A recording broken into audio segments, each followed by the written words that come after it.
Hello everyone, welcome back to Study Time with Isha. So interpolation and extrapolation के chapter को further continue करते हुए आज जो हम मेथड पढ़ने जा रहे हैं that is binomial expansion method. So last video में हमने डिस्कस किया था ग्राफिकल मेथड जिसमें हमने देखा था कि कैसे एक ग्राफ की हेल्प से हम किसी मिसिंग वैल्यू को प्रिडिक्ट कर सकते हैं.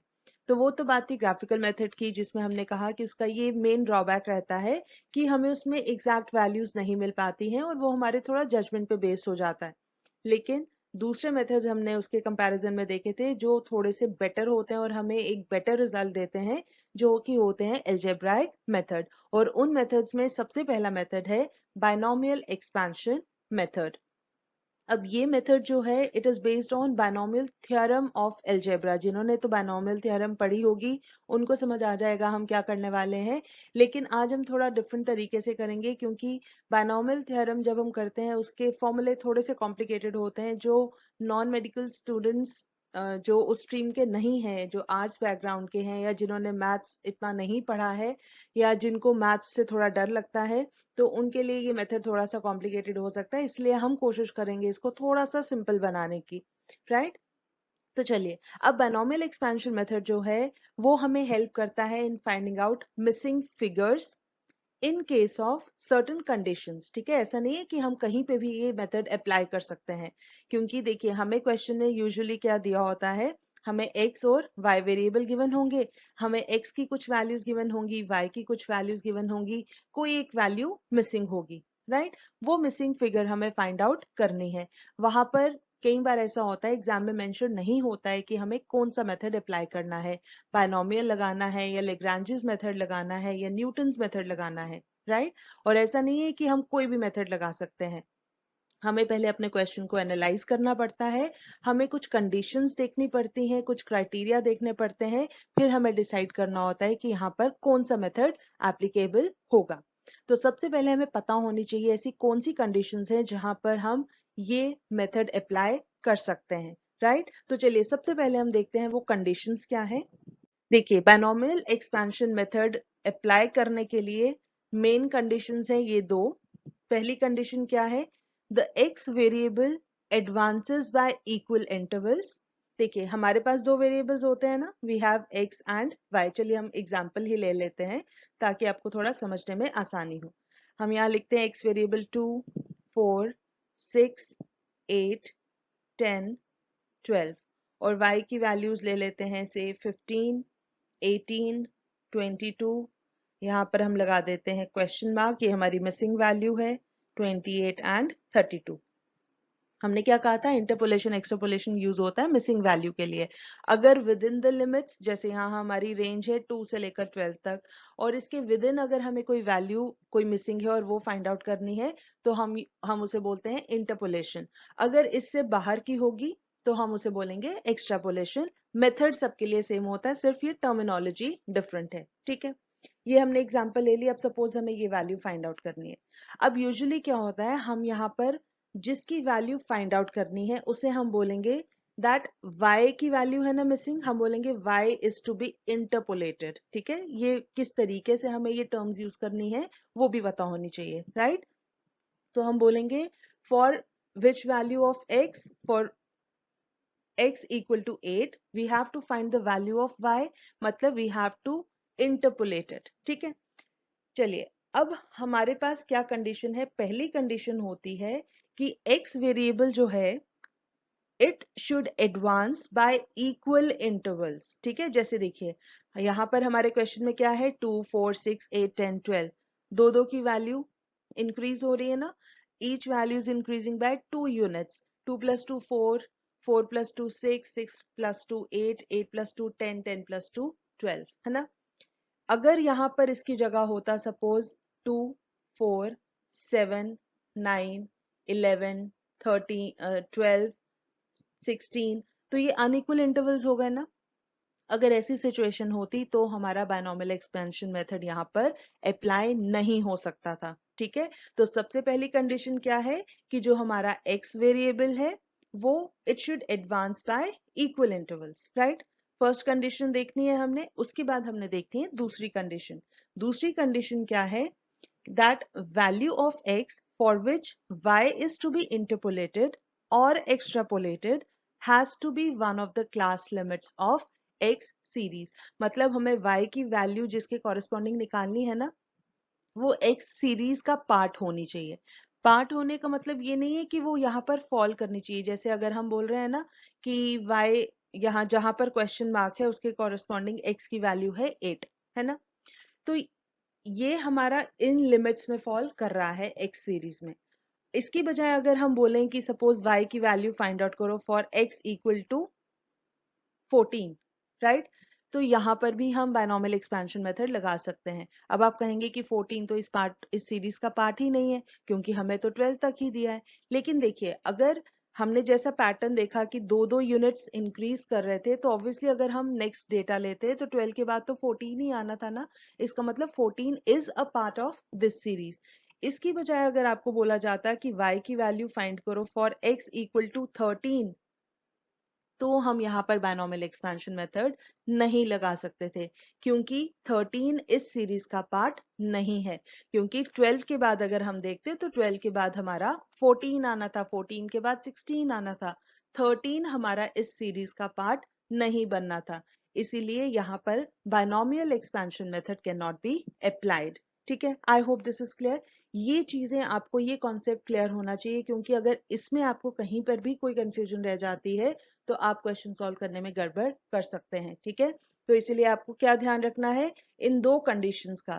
पहला क्या कि जो x वेरिएबल है it should advance by equal intervals, और दूसरा है कि हमें x की जिस वैल्यू के लिए y को इंटरपोलेट करना है या एक्सट्रापोलेट करना है, it has to be one of the class limits of x series. ठीक है, I hope this is clear. चलिए, इन दो कंडीशंस के बाद अब कुछ एक दो चीजें हैं जो आपको पहले पता होनी चाहिए क्वेश्चन सॉल्व करने से पहले। ठीक है, वो चीजें क्या है आइए देखते हैं। तो देखिए, हमने यहाँ पर एक एग्जांपल ली है ताकि आपको कुछ चीजें समझने में आसानी हो। क्वेश्चन में भी हमें ऐसे ही गिवन होगा, हमें वेरिएबल्स दो गिवन होंगे, यहाँ x और y हमने लिया है। उन वेरिएबल्स की वैल्यूज गिवन होंगी और उन वैल्यूज को हम कैसे डिनोट करते हैं। देखिए, पहले हम लिखते हैं x की वैल्यूज। x की वैल्यूज जो गिवन है, सबसे पहली वैल्यू को हम डिनोट करते हैं x0 के साथ। ठीक है, x0। दूसरी value x1, x2, x3, x4 and x5, पांच वैल्यूज हमें गिवन है, राइट। इसी तरीके से हम y वेरिएबल के लिए लिखते हैं y0, y1, y2, y3, y4, y5। ठीक है, अब बायनॉमियल एक्सपेंशन वाला मेथड यूज करने के लिए हमें क्या करना होता है, हम देखते हैं कि हमें ये कितनी वैल्यूज गिवन है y की। ठीक है, जिसको हमने इंटरपोलेट करना है, y को इंटरपोलेट करना है ना, तो इसकी हमें कितनी वैल्यूज गिवन है 1, 2, 3, 4 एंड 5। टोटल 6 ऑब्जर्वेशन है, लेकिन y की नोन वैल्यूज, गिवन वैल्यूज कितनी है 1, 2, 3, 4, 5। ठीक है, तो हम इसे कैसे बोलते हैं, हम बोलते हैं since 5 values of y are known और given। ठीक है, कहीं पर आप known word देखेंगे, कहीं given देखेंगे, कंफ्यूज नहीं होना। Since 5 values of y are given, therefore हम इसे यहाँ टर्म यूज करते हैं fifth leading difference. Fifth leading difference would be 0। ठीक है, इसको हम कैसे लिखते हैं, ये जो लीडिंग डिफरेंस होता है ना, इसको हम लिखते हैं, दैट इज हम डेल्टा से डिनोट करते हैं। ठीक है, डेल्टा ऊपर लिखते हैं, सुपरस्क्रिप्ट में हम लिखते हैं 5 क्योंकि फिफ्थ लीडिंग डिफरेंस है, और सबस्क्रिप्ट में लिखते हैं 0। ठीक है, दिस इज इक्वल टू 0। ठीक है, ये एक चीज हो गई। दूसरी चीज, जब हम ये मेथड यूज करते हैं तो हम क्या करते हैं, हम एक्सपैंड करते हैं, वी एक्सपैंड, क्योंकि बायनॉमियल एक्सपेंशन है ना, तो हम किसको एक्सपैंड करते हैं, we expand the binomial. Binomial basically क्या होता है, जहां पर भी दो टर्म्स होती हैं। ठीक है, दो terms, for example a plus b, x plus y, y plus 1, y minus 1, दो टर्म्स है ना। अगर हम बोलेंगे 2x प्लस 3x, आप सोचोगे यहाँ दो टर्म्स हैं, इसको बायनॉमियल बोल सकते हैं? नहीं, क्योंकि इसको हम फर्दर सिंप्लीफाई कर सकते हैं। 3 + 2 ये 5x बन जाता है, ये सिंगल वैल्यू रह जाती है, दो टर्म्स नहीं रहती ना, तो इसको हम नहीं बोलेंगे। लेकिन जो बाकी की हैं जहां पर दो टर्म्स का प्लस माइनस हम लेते हैं, सम या डिफरेंस लेते हैं, वहां पर हम बोलते हैं this is binomial expression, right. चलिए अब यहाँ पर वापस आते हैं। वी एक्सपैंड द बायनॉमियल, हम किस बायनॉमियल को एक्सपैंड करते हैं? y - 1 whole raise to the power 5, ठीक है। और इसको इक्वेट करते हैं, इसको एक्सपैंड करते हैं पहले। देखिए जिन्होंने थोड़ा बहुत अब इनिशियली तो पढ़ा, मैथ्स में अलजेब्रा तो पढ़ा ही हुआ है ना, तो हम वहां पढ़ते हैं a + b होल स्क्वायर, इसका formula a + b whole cube का फॉर्मूला। तो ये सारे इसी तरीके से हमारी ये टर्म है यहाँ पर y - 1 whole raise to the power 5, ठीक है। हमने पहले इसको एक्सपैंड करना है, फिर उसको इक्वेट करना है इक्वल टू 0, ठीक है। We expand the binomial this and equate it equated to 0, ठीक है। That is y - 1 whole raise to the power 5 equal to 0, right. In general हम क्या बोलते हैं, ये तो अभी हमने, क्योंकि यहाँ 5 टर्म्स की हम बात कर रहे थे, तो हमने फिफ्थ लीडिंग डिफरेंस बोला। इन जनरल क्या होता है, delta raise to the delta n0 is equal to y - 1। अब 5 की जगह हम लिख रहे हैं n, क्योंकि अब हम इन जनरल ले रहे हैं कि सपोज हमारे पास n नंबर ऑफ टर्म्स हैं। n का मतलब हम n को रिप्लेस कर सकते हैं किसी वैल्यू के साथ। अगर n इक्वल टू 6 है मतलब सिक्स्थ लीडिंग रेफरेंस, ठीक है। अगर n इक्वल टू 7 है मतलब seventh leading reference and so on. This is equal to 0, ठीक है। अब ये वाली टर्म जो हमारी है y - 1 whole raise to the power n equal to 0, इसको हम एक्सपैंड करते हैं बायनॉमियली। जो बायनॉमियल एक्सपेंशन है उसके अकॉर्डिंग बहुत बड़ा फॉर्मूला बनता है, ठीक है। चलिए आपको थोड़ा सा दिखा देते हैं, क्योंकि बाद में अगर नहीं दिखाया तो आपको कंफ्यूजन रहेगा, ठीक है। देखिए इन जनरल जल्दी से बता देते हैं, y - 1 whole raise to the power n equal to y raise to the power n minus n y raise to the power n - 1 plus n into n - 1 upon 2 factorial into y raise to the power n - 2। फिर उसके बाद ऐसे ही चलते चलते हमारे पास फिर एक term आती है, हम एक और टर्म, चलिए थर्ड टर्म स्किप करके फोर्थ टर्म एक आपको दिखा देते हैं, n into n - 1 into n - 2 into n - 3 upon 4 factorial into y raise to the power n - 4। और इस तरीके से चलते चलते हमें चलते जाना है, ठीक है। ये बहुत बड़ी टर्म बन जाती है, क्योंकि ये खत्म कहाँ पर होगी वो डिपेंड करेगा n की वैल्यू कितनी है, ठीक है।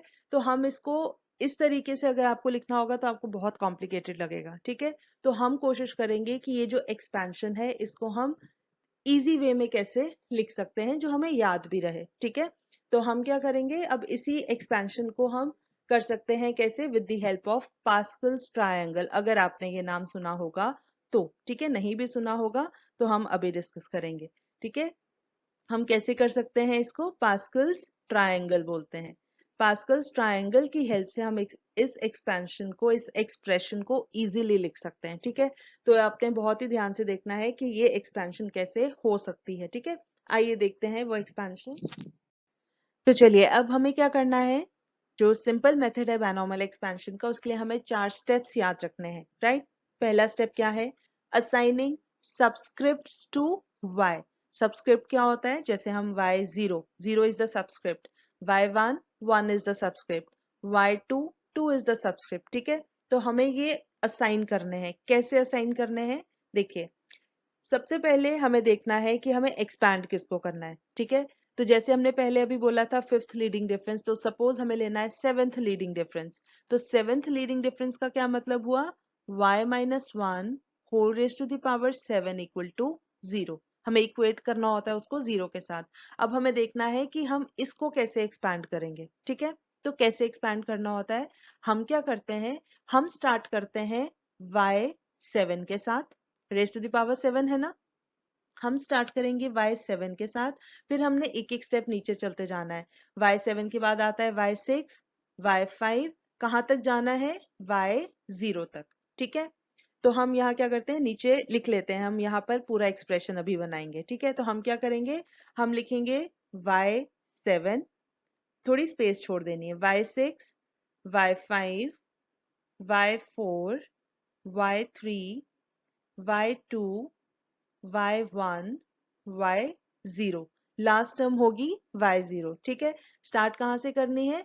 फिफ्थ लीडिंग डिफरेंस है तो y5 से स्टार्ट करेंगे, सिक्स्थ लीडिंग डिफरेंस लेना है तो y6 से स्टार्ट करेंगे। ठीक है, अब यहाँ हम सेवेंथ लीडिंग डिफरेंस बोल रहे हैं तो हमने स्टार्ट किया है y7 से, और कहाँ तक जाना है? y0 तक। हमने बाद में इसको इक्वेट करना है, हमने करना है इक्वल टू 0। ठीक है, दूसरी चीज हमें देखनी है, count the number of terms. ठीक है, हमारी टर्म्स कितनी होनी चाहिए? The number of terms should B one more than the value of n। ठीक है, तो यहाँ n देखिए कितना है, हमने बोला था y-1 whole raise to the power n, तो n की जो वैल्यू है उससे एक टर्म ज्यादा आनी चाहिए। तो मतलब अगर रेज टू द पावर 7 है तो हमारे पास 8 टर्म्स आनी चाहिए हमारे एक्सप्रेशन में। ठीक है, तो हम देख लें 1 2 3 4 5 6 7 8 टर्म्स आ रही हैं, इसका मतलब हमने सही लिखा है। ठीक है, काउंट कर ली हमने, तो काउंट हमने क्या कहा? n की वैल्यू जो भी है उससे एक टर्म ज्यादा होनी चाहिए। ठीक है, तो हम यहाँ लिख देते हैं for your reference, if n is equal to 5 then number of terms should be कितनी? Equal to 6। राइट, चलिए फिर उसके बाद हमें करना है प्लेसमेंट ऑफ साइन। हमें प्लस माइनस साइंस लगाने हैं, तो प्लस माइनस के साइंस जो होते हैं दे आर प्लेस्ड अल्टरनेटिवली। ठीक है, एक बार प्लस एक बार माइनस अल्टरनेटिवली, और स्टार्ट कहाँ से करना है? पॉजिटिव साइन से। तो पहली वैल्यू है y7 जो है टर्म, उसकी अब पहले आप प्लस लिखो या ना लिखो वो प्लस ही माना जाता है। ठीक है, दूसरी टर्म आपकी आ जाएगी माइनस की, फिर नेक्स्ट टर्म प्लस की, फिर minus, plus, minus, plus, minus. ठीक है, साइंस लगा दिए। अब नेक्स्ट स्टेप आता है, लास्ट स्टेप जो मोस्ट इंपॉर्टेंट है, that is determination of numerical coefficients of y। मतलब ये जितनी हमने टर्म्स लिखी हैं इनका कुछ ना कुछ कोफिशिएंट होगा ना, जैसे हम बोलते हैं a plus b whole square is equal to a square plus 2ab plus b square. तो यहाँ a स्क्वायर का कोफिशिएंट 1 है, मतलब जो भी न्यूमेरिकल टर्म उसके साथ एसोसिएटेड होती है हम उसको न्यूमेरिकल कोफिशिएंट बोलते हैं। ठीक है, यहाँ पर ab का कोफिशिएंट है 2, यहाँ पर बी स्क्वायर का कोफिशिएंट है 1। ठीक है, तो हमारे पास ये जो सारी टर्म्स हमने जितनी लिखी हैं y वाली, उनके साथ हमें कोई न्यूमेरिकल कोफिशिएंट भी अटैच करना है। ठीक है, अब वो कोफिशिएंट कैसे अटैच करना है वो उसके लिए हम यूज करेंगे अब पास्कल्स ट्रायंगल। ठीक है, तो बहुत ही ध्यान से देखना है, बहुत सिंपल है। पास्कल्स ट्रायंगल हम कैसे बनाते हैं देखिए, हम कैसे स्टार्ट करते हैं, वी स्टार्ट विद, सबसे ऊपर हम लिखते हैं 1 1। ठीक है, नेक्स्ट स्टेप में क्या करना है, सिंपली 1 प्लस 1 2, और साइड्स में लिख देना है 1 1। ठीक है, फिर नेक्स्ट स्टेप में ऐड करना है, 1 प्लस 2 इज 3, 2 प्लस 1 इज 3, और बाहर दोनों साइड पे लिख देना है 1। ठीक है, फिर ऐसे ही नेक्स्ट स्टेप में 1 प्लस 3 4, 3 प्लस 3 6, 3 प्लस 1 4, और बाहर लिख देना है दोनों साइड्स पे 1। ठीक है, इसी तरीके से नेक्स्ट स्टेप में 4 प्लस 1 5, 6 प्लस 4 10, 6 प्लस 4 10, 4 प्लस 1 5, और साइड्स पे आ जाएगा 1। ठीक है, फिर नेक्स्ट स्टेप में 1 plus 5 6, 5 plus 10 15, 10 plus 10 20, 10 plus 5 15, 5 plus 1 6, और बाहर दोनों साइड्स पे 1 1 लगा देना है। ठीक है, इसी तरीके से नेक्स्ट में 1 प्लस 6 7, 6 प्लस 15 21, 15 प्लस 20 35, फिर 20 प्लस 15 35, 15 प्लस 6 21, 6 प्लस 1 7, और फिर बाहर दोनों साइड्स पे 1 1 लगा देना है। तो इसी तरीके से हम कहीं तक भी इसको आगे एक्सटेंड कर सकते हैं। ठीक है, अब हमें देखना है कि हमारे क्वेश्चन के अकॉर्डिंग हमें कहाँ तक देखने की जरूरत है। ठीक है, तो वो कैसे देखना है देखिए, ये जो अभी ट्रायंगल जैसी शेप बनी, इसको यहां से हमें मिलेंगे ये कोफिशिएंट्स। ठीक है, बायनोमियल या न्यूमेरिकल कोफिशिएंट्स हमें यहां से मिलेंगे, और हमें कौन से वाले लेवल पे जाना है वो उसके लिए हमें कैसे पता लगेगा, हम इस साइड से लिख लेते हैं n की वैल्यूज। ठीक है, n की वैल्यू पहला वाला जो 1 1 है, अगर n की वैल्यू है 1 तो ऑब्वियसली देखिए हमने अभी क्या कहा था कि n की जो वैल्यू होगी उससे एक टर्म ज्यादा आनी चाहिए। तो n की वैल्यू जब 1 होगी हमारे पास दो टर्म्स आएंगी उस 1 1। फिर next when n is equal to 2 तो हमें ये वाला लेवल यूज करना है, यहाँ से हमें 3 टर्म्स मिल जाएंगी 1 2 1। उसके बाद when n is equal to 3 तो हमें यहाँ से 1 3 3 1 वाली टर्म ये वाला लेवल यूज करना है। अगर n इक्वल टू 4 है तो हमें ये वाला लेवल यूज करना है। वैसे ही 5 6 7। ठीक है, चलिए हमारा काम यहाँ से बन जाएगा, इसीलिए हमें और फर्दर बनाने की जरूरत भी नहीं है। ठीक है, अब हम लिखते हैं कोफिशिएंट्स। हमें क्या यूज करना है, हमें यूज करना है ये 7 वाला जो लेवल हमने मार्क किया है। इसमें कौन सी वैल्यूज है 1 7 21 35 35 21 7 एंड 1। तो हमने क्या करना है, इसी सीक्वेंस में यहाँ कोफिशिएंट्स अटैच कर देने हैं। ठीक है, तो पहली वैल्यू है जो पहली टर्म है y7, इसके साथ तो 1 ही लगना है। तो 1 लिखो या ना लिखो एक ही बात है, लेकिन हम यहाँ लिख देते हैं ताकि हम इसको मैच कर सके ट्राइंगल के साथ।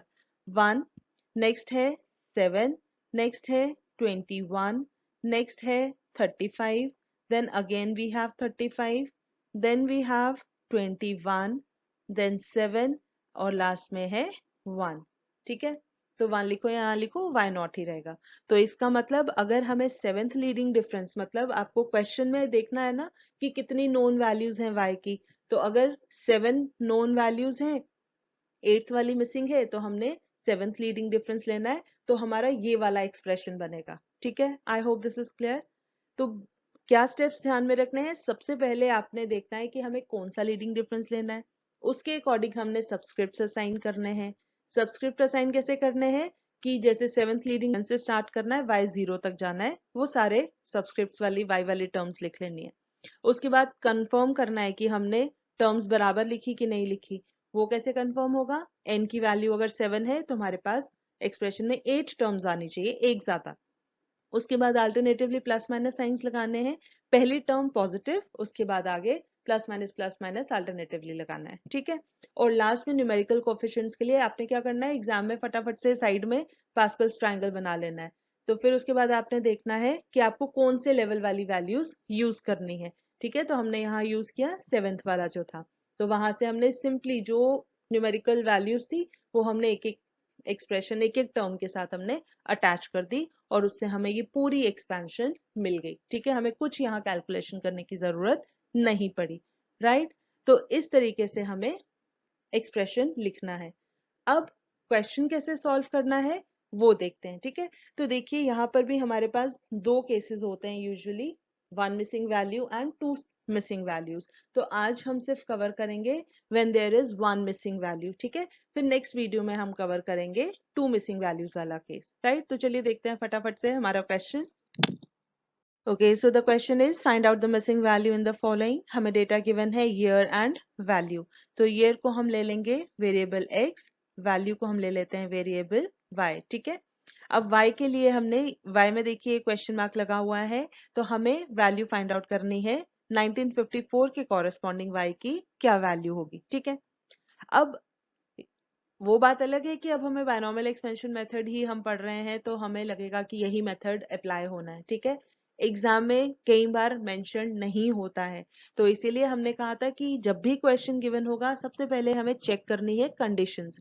तो यहाँ पर देखिए कंडीशन क्या थी, पहली हमें चेक करना था कि जो x वाला वेरिएबल है, x वाली जो सीरीज है वो इट शुड एडवांस बाय मतलब यूनिफॉर्म एडवांसमेंट्स होनी चाहिए। ठीक है, तो यहाँ पर देखिए 1951 52 53 1954 55 56 57 यूनिफॉर्म एडवांसमेंट है, तो इसका मतलब हम यहाँ पर ये बायनॉमियल एक्सपेंशन मेथड अप्लाई कर सकते हैं। ठीक है, अब उसके बाद हमने कहा था ये चीज करने के बाद हमें देखना होता है कि हमें y की कितनी वैल्यूज गिवन है, उसी के अकॉर्डिंग हम डिफरेंस लेते हैं। राइट, तो यहाँ पर देखिए कितनी वैल्यूज गिवन है, 1 2 3 4 5 6 वैल्यूज आर नोन। ठीक है, 9 ऑब्जर्वेशंस हैं जिसमें से 6 वैल्यूज आर नोन। तो हम बोलेंगे यहाँ पर हम लिखेंगे there are 6 known values of y, therefore sixth leading difference is equal to 0। इसको हम कैसे लिखते हैं, दैट इज ये जो हमने अभी बोला है ये पूरी चीजें सारी चीजें आपको लिखनी है, ठीक है। सबसे पहले हमने क्या बोला, स्टार्ट करना है कि जो डिफरेंस है, difference in the years same है, यूनिफॉर्म है, इसीलिए, और ये जो हमें जिसकी वैल्यू इंटरपोलेट करनी है 1954 के कॉरेस्पॉन्डिंग, वो एक्स सीरीज का ही पार्ट है, ये दूसरी कंडीशन थी और ये इसी सीरीज का पार्ट है, मतलब दोनों कंडीशंस हमारी सेटिस्फाई होती हैं। इसका मतलब हम इस इंटरपोलेशन के लिए मिसिंग वैल्यू को फाइंड आउट करने के लिए we can apply binomial expansion method, ठीक है। उसके बाद हम लिखेंगे since there are 6 known values of y, इसीलिए so the 6 leading difference will be 0, that is delta 6 0 is equal to, हम इसको कैसे लिखते हैं, y minus 1 whole raise to the power 6 equal to 0, यही लिखते हैं। अब इसको एक्सपैंड करने के लिए हम यूज करते हैं पास्कल्स ट्रायंगल। तो फटाफट से हमने क्या कहा था, पास्कल्स ट्रायंगल बना लेना है। हमें कहाँ तक जरूरत है, n इक्वल टू 6 तक, ठीक है। तो हम लिख लेते हैं, फटाफट से बनाएंगे 1 1। तो हम यहाँ से ऊपर से स्टार्ट कर लेते हैं ताकि हमारी थोड़ी स्पेस ठीक से हो जाए यूज।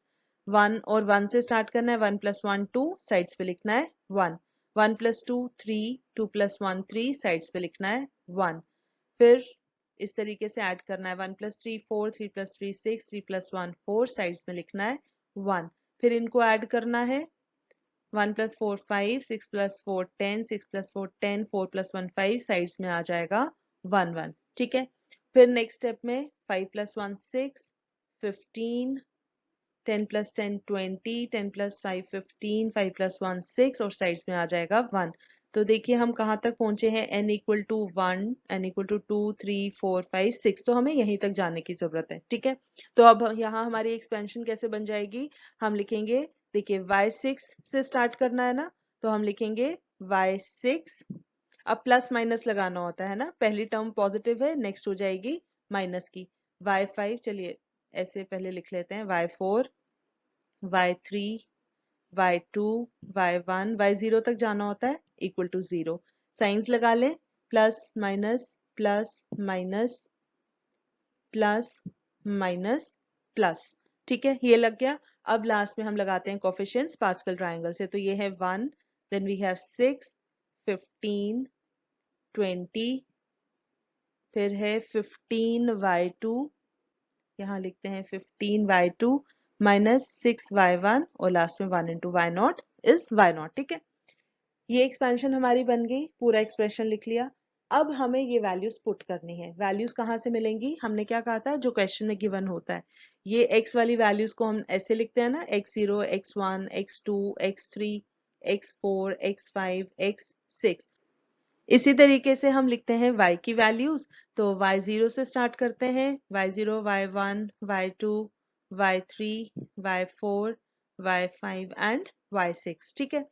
अब हमने ये जो एक्सप्रेशन अभी लिखा था इसमें वैल्यूज पुट करनी है, तो y6 की जगह हम लिखेंगे, y6 की वैल्यू कितनी है, 3205, फिर है -6 y5, तो y5 की जगह लिखेंगे 3118, y4 की जगह 2312, फिर y3 वाली वैल्यू हमारे पास नहीं है तो ये एज इट इज रहेगी -20 y3, फिर है +15 y2, y2 की जगह आ जाएगा 1312, सिमिलरली y1 और y0 की वैल्यूज पुट करेंगे। अब ये पूरा एक्सप्रेशन में हमें सारी वैल्यूज मिल जाएंगी और y3 कैलकुलेट हो जाएगा, ठीक है। तो चलिए फटाफट से अब ये इक्वेशन सॉल्व करते हैं। हम यहाँ फिर से एक बार लिख लेते हैं, y0 y1 y2 y3 y4 y5 and y6, और एक्सप्रेशन हमारा क्या आया था, एक्सप्रेशन था y6 minus 6y5 plus 15y4 minus 20y3 plus 15y2 minus 6y1 plus y0 equal to 0। बस अब ये वैल्यूज पुट करनी है, तो वैल्यूज कैसे पुट करेंगे, 3205 माइनस 6 इंटू y5 है 3118 प्लस 15 इंटू y4 है 2312 माइनस 20 इंटू y3 हमारे पास नहीं है तो हम इसको y3 ही लिखते हैं, प्लस 15 इंटू y2 है 1312 माइनस 6 इंटू y1 है 1428 प्लस y0 है 1231 इक्वल टू 0। बस अब इसको आपने सॉल्व कर लेना है और y3 की वैल्यू मिल जाएगी। ठीक है, तो हम इसको सॉल्व करके आप भी कैलकुलेट कीजिए। हम यहाँ वैल्यूज लिख देते हैं आपकी रेफरेंस के लिए। यहाँ आ जाएगा 3205 minus 18708 plus 34680 minus 20y3 plus 19680 minus 8568 plus 1231। अगर कहीं पर कोई करेक्शन होती है तो प्लीज कमेंट सेक्शन में जरूर बताएं। Equal to 0। इसको फर्दर सॉल्व करने पर हमें मिलेगा 31520 minus 20y3 equal to 0। This implies अब 20y3 एक साइड रखेंगे, 20y3 इज इक्वल टू 31520 और इसको सॉल्व करने पर मिलता है y3 इज इक्वल टू 1576। तो इसका मतलब for the year 1954 y3 is equal to 1576। ये वैल्यू आती है 1576। ठीक है, तो इस तरीके से हमें सॉल्व करना है। तो इनिशियली आपको थोड़ा सा कॉम्प्लिकेटेड लगा होगा, लेकिन अब आपको समझ आ गया होगा कि पास्कल ट्रायंगल की हेल्प से हम कितना इजीली पूरे एक्सप्रेशन को एक्सपैंड कर सकते हैं और फिर सिंपली हमें वैल्यूज पुट करनी है। क्वेश्चन में जो गिवन है हमने बस वो वैल्यूज पुट करनी है और सिंपल कैलकुलेशन है, सिंपल मल्टीप्लीकेशन, एडिशन, सब्ट्रैक्शन है। ठीक है, तो इसी के साथ हमारा पहला केस जो है बायनॉमियल एक्सपेंशन मेथड का, that is in case of single missing value, that is complete. तो नेक्स्ट वीडियो में हम इसका दूसरा केस डिस्कस करेंगे जहां पर हमारे पास 2 मिसिंग वैल्यूज होंगी, राइट। तो अगर इसमें आपको कहीं पर कोई भी डाउट आता है, कोई भी कंफ्यूजन रहता है, तो प्लीज कमेंट सेक्शन में जरूर कांटेक्ट करें। तो फिलहाल हमारी तरफ से आज के लिए इतना ही। With this I will take your leave. मगर जाने से पहले अगर आपको ये वीडियो पसंद आई हो तो इसे लाइक ज़रूर करें, अपने जानने वालों के साथ ज़्यादा से ज़्यादा शेयर करें और हाँ, अगर आपने अभी तक इस चैनल को सब्सक्राइब नहीं किया है तो प्लीज़ इसे सब्सक्राइब ज़रूर करें। हम जल्दी हाजिर होंगे एक नए कॉन्सेप्ट के साथ। तब तक के लिए टेक केयर, बाय बाय।